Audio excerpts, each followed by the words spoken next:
Баршаңызға сәлем, сіздермен Қадырбек Сағыныш. Бүгін өзімнің каналымда слезы ангела пирогының жасалу жолымен бөлісетін боламын. Ендеше видеоны соңына дейін қараңыздар. Алдымен қамырын дайындаймыз.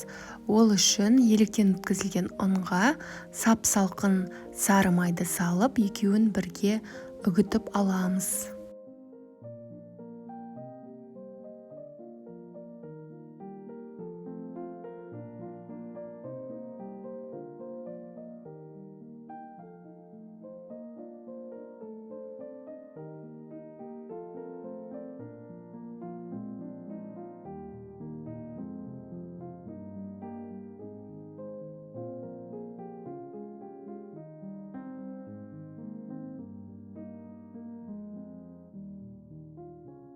Жиырма пайыздық дүкен қаймағына ас содасын қосып араластырып қоямыз. 1-2 минуттай тұруы қажет. Осы аралықта жұмыртқаның сарысынан ағын бөлеміз. Яғни бізге жұмыртқаның сарысы керек болады, ал ауыз кейін бетіне қажет болады.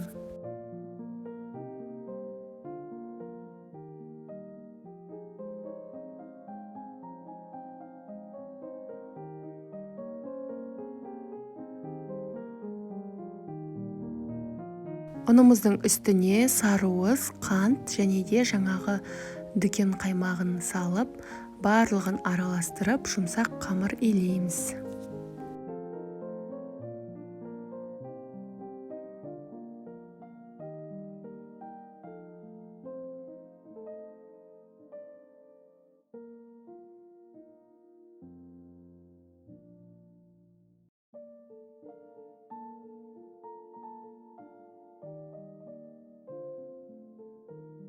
Біздің қамырымыз дайын болды.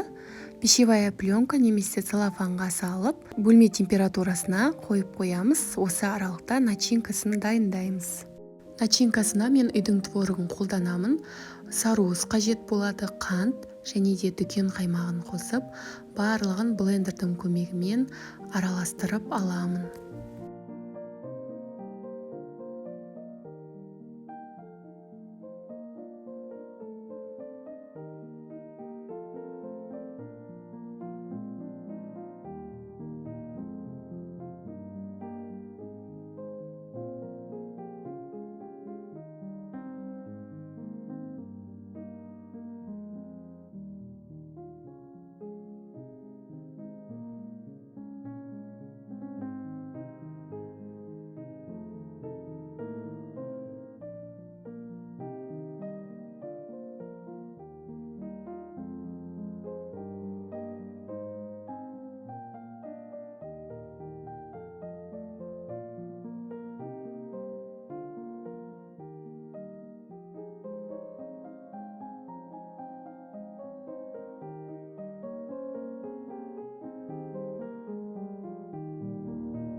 Пирогты мен арнайы формада пісіретін боламын.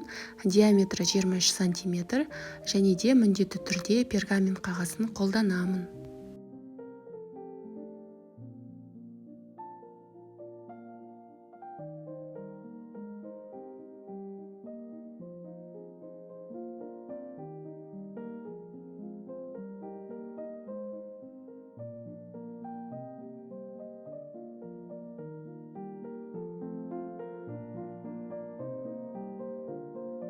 Біздің дайындап алған қамырды целлофанның ортасына салып, оқтаумен жайып аламын.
Қамырды формаға салып, жан жағын біркелкі етіп тегістеп шығамын. Және де осы дайын болған қамырды шанышқының көмегімен тесіп аламын. Кейін тоңазытқышқа 10-15 минутқа қойып қоямыз.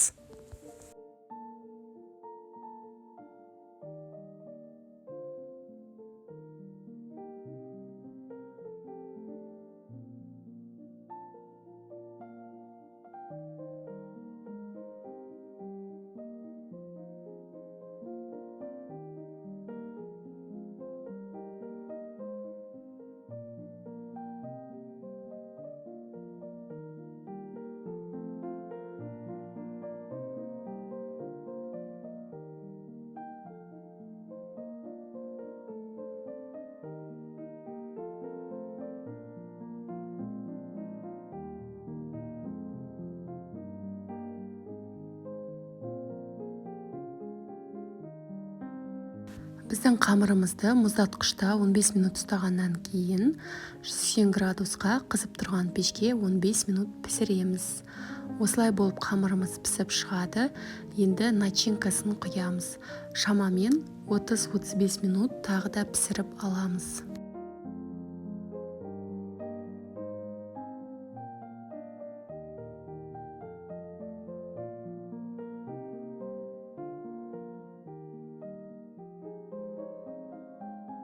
Меренгасын дайындаймыз. Ол үшін ақуызды аздап миксерлеп, біртіндеп қантты салып отырамыз. Біздің меренгамыз өзінің формасын ұстайтын болған кезде дайын болады.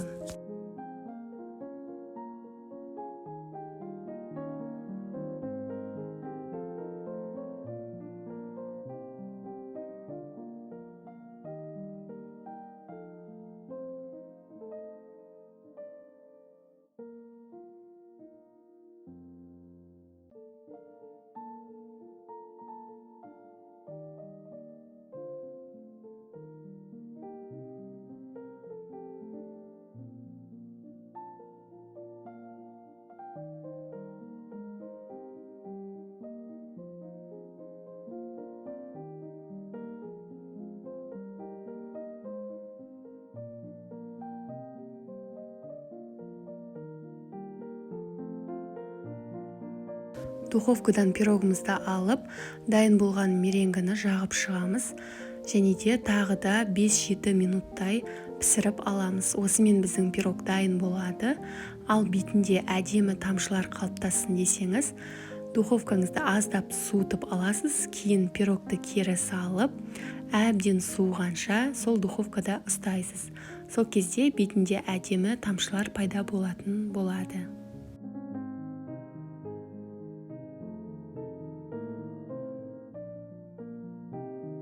Осымен пирогым дайын, өте дәмді, жұп-жұмсақ болып шығады.